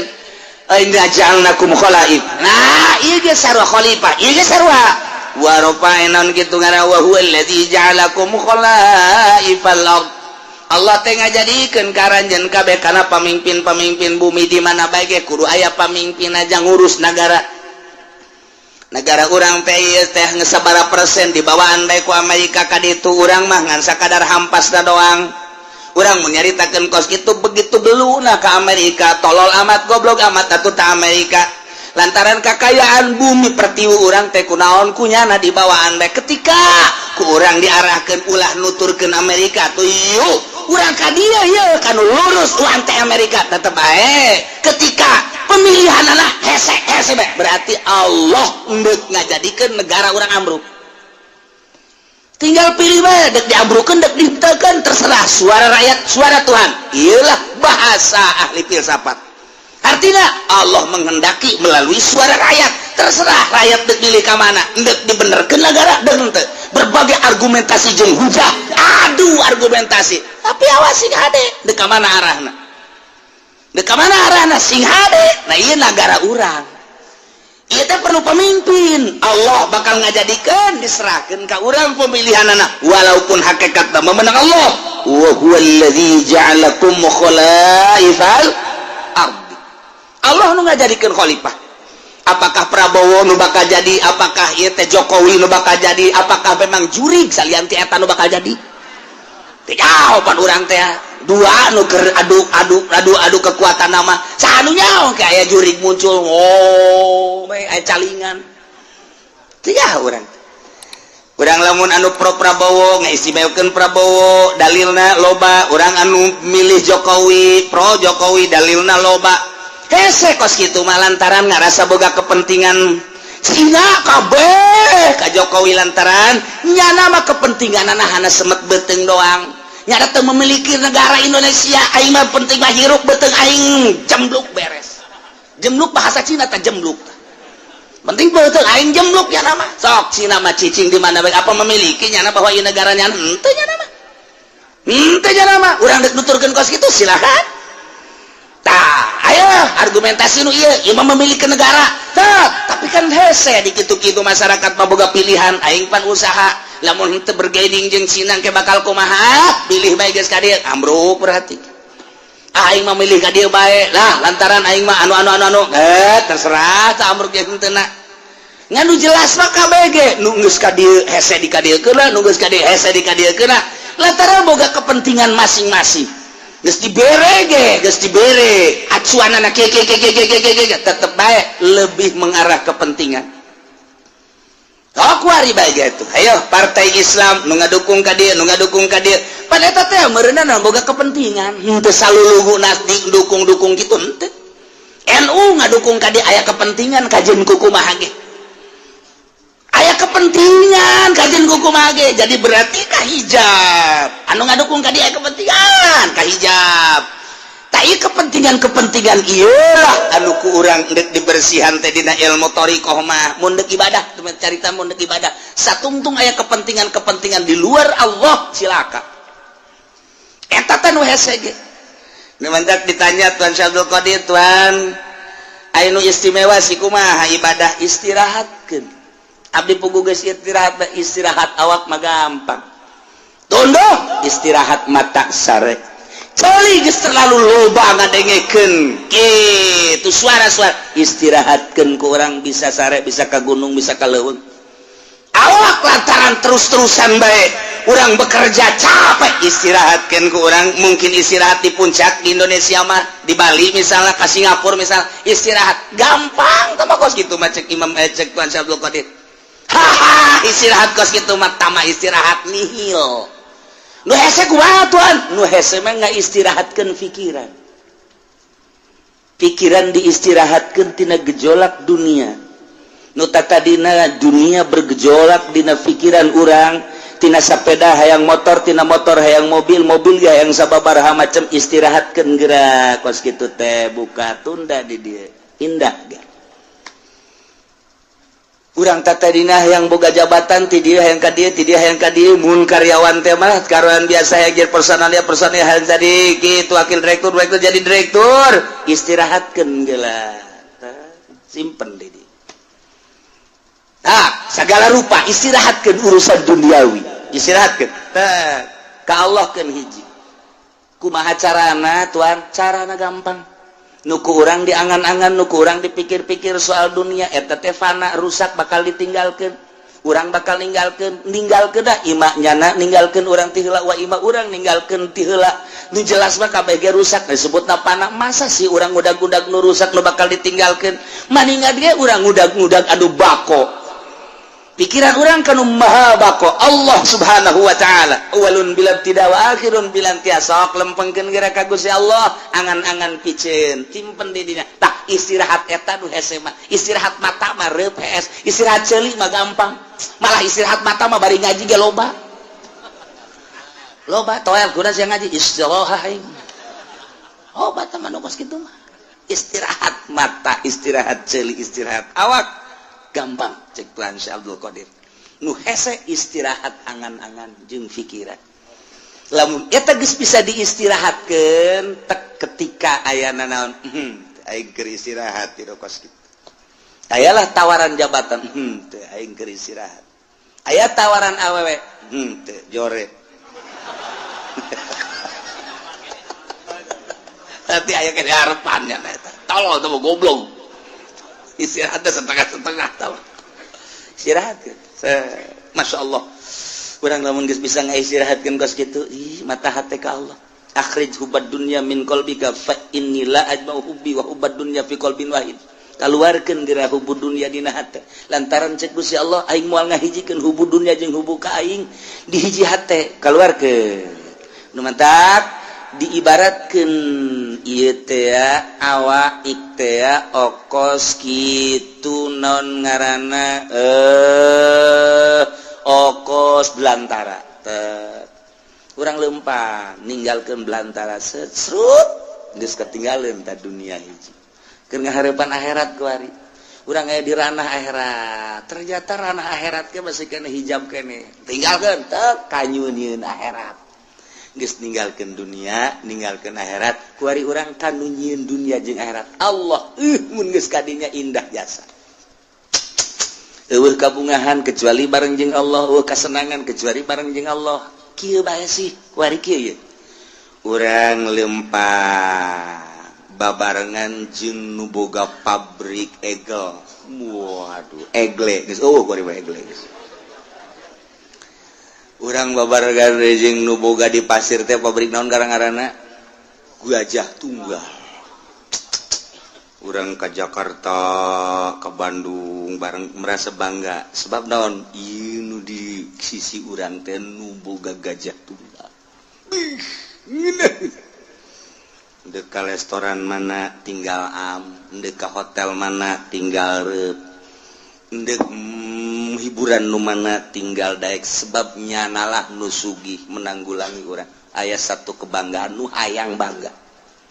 boy pohara jasa atau urang babarengan jeung nu boga lipo boh dunia san urang bae kabeh ngontrak aing doang pohara jasa eta keur carita dunia bae urang nu hobi jabatan gila jabatan bareng urang jeung bupati satu kebanggaan kiai nu babarengan jeung bupati teh ngarokona ge geus lain wah eta jenama overdosis eta overload eta aduh kabeh kadeuleun ku batur aing kiai keur bareng jeung bupati bangga jasa naek nyana jeung menteri dua ngarokon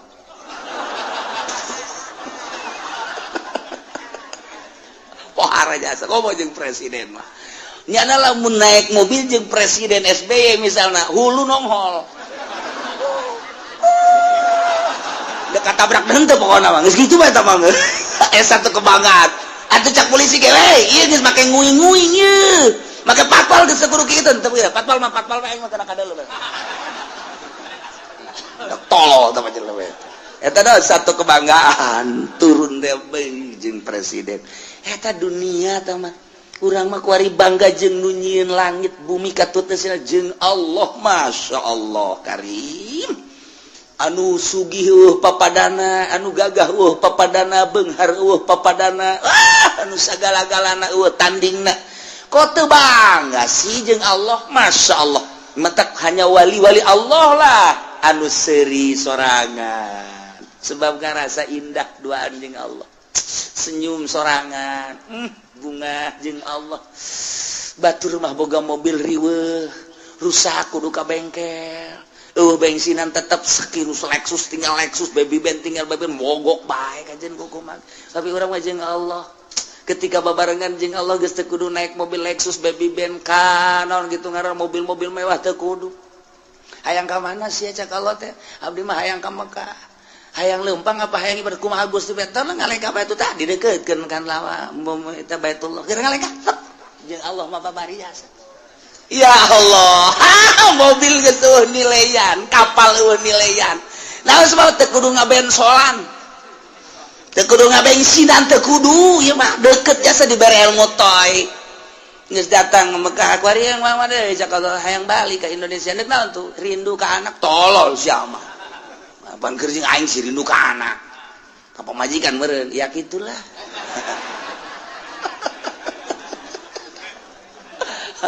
dek jalan mana tuh cek Allah teh seakan-akan gitu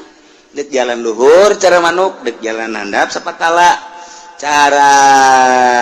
Syekh Mansur atawa dek jalan biasa bae darat nyangakeun we kumaha Gusti bae ajar darat batu perem deukeutkeun teh leka tet datang perlu mobil geus teu kapal teu perlu jeung Allah bae lamun geus urang deket jeung Allah teh tah lelengkahan dek ka mana bae ge masyaallah karim ini sama gilir ge geus kudu make mobil gilir kana kolot kana ngora aduh mantep jasa geus cek nu kolot isi juri tah lain bagian di aing aya di aing ya kana teh cek nu ngora kitu keneh ieu mah jurig beureung kajen kukumaha ge janjana kadang aya kadang eueuh wah makajan kukumaha ge aya mbah jambrongan ieu mah cenah mah ayo geus deukeut jeung Allah mah geuna jas masyaallah karim lamun tuan Abdul Qadir buka jeung muridna aya 40 di ditu aya ditu aya ditu aya ditu aya bisa kos kitu teh Gusti Maha sagala-galana ya Allah tinggal urang kadeukeutkeun Allah deket jeung Allah miceunnan dunia tah nah mata cek tadi ge istirahat mata gampang istirahat ceuli gampang istirahat awak mudah nihil tah kos kitu mah istirahat angan-angan jeung pikiran nu lain ka Allah istirahatkeun mun eta geus bisa mantep mantep orang dakwah ka Gusti Allah ngajak melalui Al-Qur'an hadis ketika aya nu mawakeun proposal tidak saya sedang istirahat mabur sia ka ditu leutik istirahat ke aya nu mere mobil ti gubernur aya ieu mobil hadiah ti gubernur kok mere hadiah lantaran nyana geus karasa kadukung jeung kadoakeun aing istirahat tina pemberian ti pamarentah bawa ka ditu Gusti teu hayang aing istirahatkeun kitu karak pol ka Gusti Allah gimbir jelema okos jelema tapi lain okos lain jelema tapi jelema sebenarnya saha sih nyananya eta istirahat didokeus gitu lamun urang geus bisa ka istirahat berutan Tuan Abdul Qadir istirahat angan-angan istirahat pemikiran selain Allah karak cekas ujianna eueuhna naon nah balikan deui Allah teh alladzi ja'alakum khalaifal ard anu ngajadikeun karanjeun kabeh di muka bumi sebagai khalifah penggede pemimpin raja-raja lipu badukum ba'don fiha ngagantian nu geus digantian aya ning ngagantian man badau berarti mimpinnya sebagian kana sebagian deui wa rafa ba'dakum fawqa ba'din darajat jeung Gusti Allah teh anu ngangkat ke sebagian aranjeun fawqa ba'din di luhureun sebagian deui darajatin kana harta diangkat ku Gusti Allah teh darajat dan nu ieu diangkat nu ieu diturunkeun nu ieu diangkat nu ieu diturunkeun deui nu mantap ku Gusti Allah teh dibere darajat aya jelema nu dibere kasep aya jelema nu dibere jore aya jelema dibere sugih aya jelema dibere fakir aya jelema dibere mulya aya jelema dibere rendah aya jelema dibere pinter jelema dibere bodoh aya jelema dibere kuat nu hiji deui dibere lemah ieu kabeh lain berarti nandakeun lemahna Allah justru Allah merekos kitu teh horenganan liyabluwakum fima atakum maksudna Allah mere darajat sebahagian kana sebahagian deui teh ieu teh liyabluwakum maksudna dicoba fima atakum nu dibikeun ku Gusti Allah ka anjeunna di dieu maksiat apa tuh Zaid tadi nama susah eker susah manehna terus dagang make boronjong masih kene aktif ngaji aktif sholat bahkan jeung rawatib-rawatibna penting bada magribna masih kene tadarus lantaran teu sibuk ku urusan dunia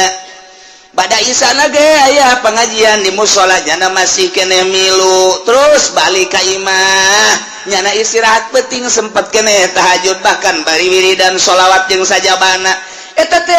hirup sederhana bagus cik Gusti Allah nyana ngan sakadar ka pasar balik deui ka pasar balik deui kuari banyana teh dibere ku Gusti Allah cik kuari ciadek dibere coba berubah apa henteu warisanana warisan ti kolotna teh kajual nyana boga kuari duit 500 juta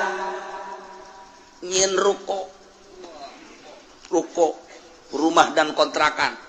salah tuh ya geus kitu bae pokona mah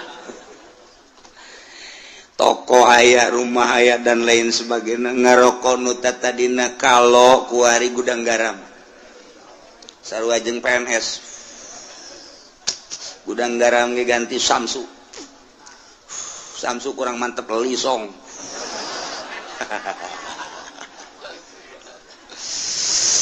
atuh kuari mah bajuna geus sing ciripit lain deui kamari malah di bawah sederhana beuh kuari mah geus mantep jasa bih kuari mah mobil lagi Fortuner 500 juta tuh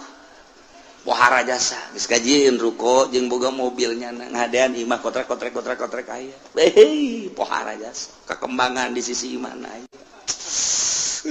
segala rupa yang geus 500 juta ditanya geus dilok nembalan kuari dah nanya paling gain dibere hatena geus juare geus julid hatena geus julid Ustad Pajaen ka mana bae pantai ulah ngomong atuh ngaji mah ngaji bae gua kawan disampaikan ngizinkeun mesti lo ngaji masalah nanya tilok ngaji malaikat anu sok nulisan tahajud geus istirahah kuari cek malaikat aing teu nulis tahajudnya anda ieu ke pasar geus ganti pan kuari mah geus henteu waduh Jumat adzan karak datang bahkan kadang-kadang di jalan kene kagok teu Jumat waduh geus kuari mulai salat teu bergaul jeung nu leutik teu kuari mah masyaallah kan nelayan dahar ka jati kan nelayan ditanya kok siapa ka jati bae sih ngeunaheun aing pelayana pingpingna parutih anu di imah leteng hideung ada geus boa mulai geus kadang-kadang pan dipencetan gitu kan ngeunaheun urang mah dahar dipencetan gitu di imah bapan hayang cai bae nyokot bae sih kos begeleungeun kada dengekeun asana kaceuli bari wae geus jadi raja kuang-kuang berubah berarti tadi susah taat barang sugih asin maksiat berubah liyabluwakum Masya Allah dicoba ku Gusti Allah kamari mah menggebu jasa ketika manehanana hayang dipilih jadi caleg andai kata kaula jadi caleg jalan dia kukula diperjuangkan iyalah sarana agama iyalah sarana pendidikan bakal diperjuangkan kuari jadi caleg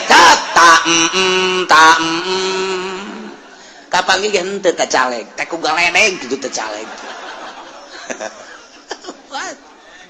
dicoba liyabluwakum ngeuk dicoba ya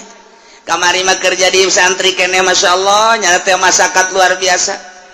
ih indah jasa kadeuleunan mah jasa dahar ge pohara jasa lah ditetep doang di luhurna lauk tembang beuh mantep kadeuleunan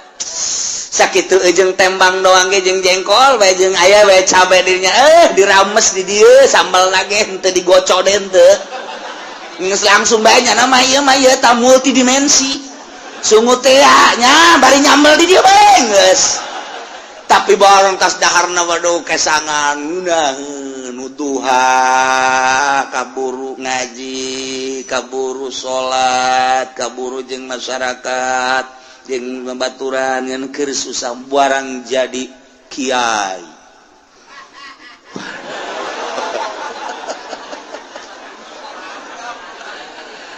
teu jeung nu leutik masyaallah mun ngariung teu diberkatan marah halo ieu jadi kiai mun dahar kudu loba bae deungeunna dan lain sebagainya wah cak Allah ditambahan predikat kiai kok jadi kos kieu jadi takabur endahan iring-iringan jeung camat jeung bupati teu puguh nu diperjuangkeunana iring-iringan nu kos karait oh liya beluaku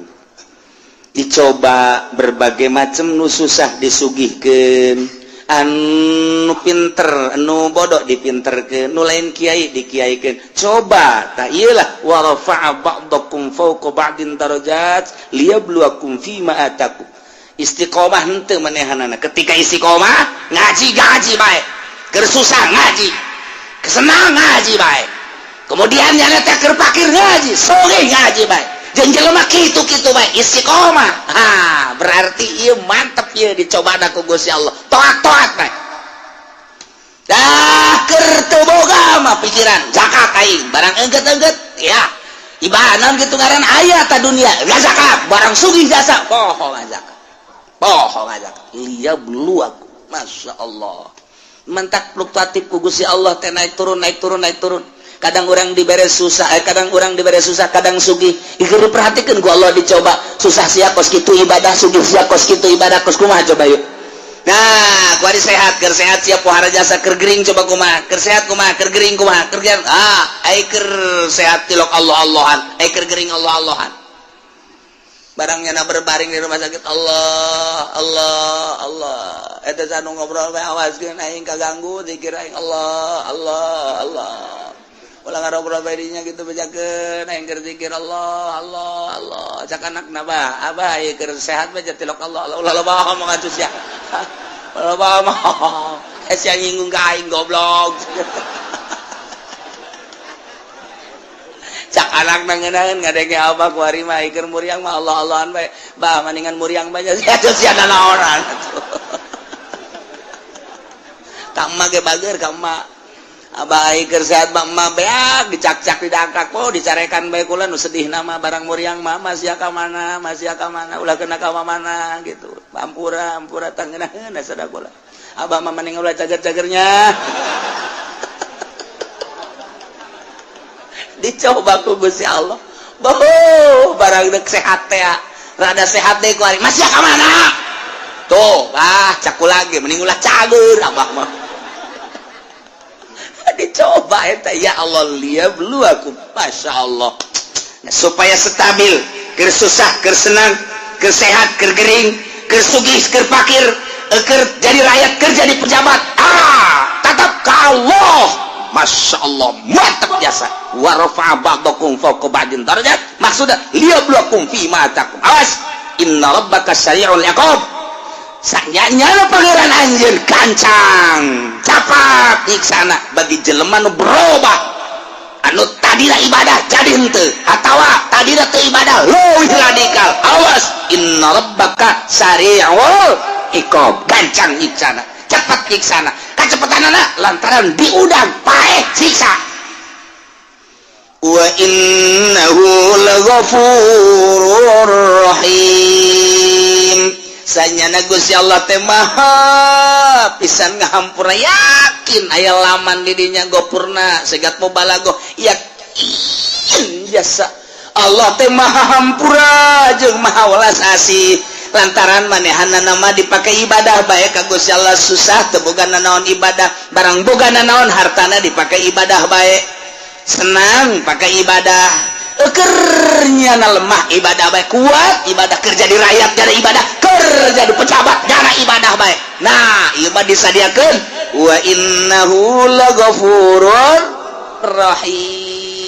jadi engke kadituna hasil cobaanana ku Gusti Allah anu taat bakal dibere ghafurur rahim surga anu maksiat bakal dibere sari'ul iqab hasil cobaan Allah bakal seperti itu tinggal urang kuari nu dicobana baheula keur susah kuari keur senang beda henteu aing ieu ketika aing baheula jadi rakyat kuari jadi pejabat beda henteu ieu aing ieu ketika baheula jadi santri kuari jadi kiai beda henteu aing ieu maksudna kemantepan ka Gusti Allah na introspeksi dirilah lantaran naon bae anu dibere ku Gusti Allah ka urang sebagai cobaan ya lamun tamat cobaanana urang teh kitu nurut ke Gusti Allah taat bakal dibere Ghafurur Rahim lamun maksiat teh bakal diberena Sariul Hisab iqab mudah-mudahan urang kabehan dibere sadar bentak mata hati urang diistirahatkan pikiran-pikiran urang tina duniawi dimantapkan keyakinan urang ka Gusti Allah sehingga urang ibadah mantap istiqomah ka Gusti Allah sehingga urang menang ridho Allah subhanahu wa ta'ala. Allahumma salli wa sallim ala sayyidina Muhammadin fil awwalin wal akhirin wa barik wa sallim wa radiyallahu ta'ala an sadatina ashabi sayyidina rasulillahi ajma'in alhamdulillahi rabbil alamin hamdan yuwafi ni'amahu wa yukafi mazidah ya rabbana lakal hamdu kama yanbaghi li jalali wajhikal karim wa azimi sultanik Allahumma salli salatan tunajjina biha min jami'il ahwali wal afat wa taqdi lana biha jami'al hajat wa tutahhiruna biha min jami'is sayyiat tarfa'una biha 'indaka 'ala darajat wa tuballighuna biha aqsal ghayat min jami'il khairati fil hayati wa ba'dal mamat Allahumma ij'al wa awsil wa balligh thawaba ma qara'nahu minal qur'anil 'azim wa ma dzakarnahu wa ma sabahnahu wa ma sallaina 'ala sayyidina Muhammadin sallallahu alaihi wasallam ila arwahi jami' ahlil kubur minal muslimin wal muslimat wal mu'minin wal mu'minat khususan ila arwahi jami' masyayikhina wa ila arwahi abaina wa ummahatina jaddina wa jaddatina khususan ila ruhi abi wa ila ruhi ummi Allahumma ighfir lahum warhamhum wa'afihim wa'fu anhum Allahumma ij'al kuburahum rawdatan min riyadil jinan wa la taj'al kuburahum mufratan min hufarin niran Allahumma ij'al ni'matana da'imah wa daulatana qa'imah wa auladana wa talamidana ulama wa la tusallit alaina zalima wa la tusallit alaina man la yakhafuka wa la yarhamuna Allahumma sallimna wa sallim dinana wa la tasabbaqtana zi imanana warzuqna ya Allah khairai dunya wal akhirah Allahumma inna maghfirataka arja min amalina wa inna rahmataka awsa'u min dhunubina Allahumma illam nakun ahlan an tablugha rahmatan nablugha rahmataka rahmatuka ahlun an tablughana lianna wasi'at kulla shay'in arhamar rahimin taqabbal minna innaka antas sami'ul alim wa tub alaina innaka antat tawwabur rahim salli wa sallim ala jami'il anbiya'i wal mursalin alhamdulillah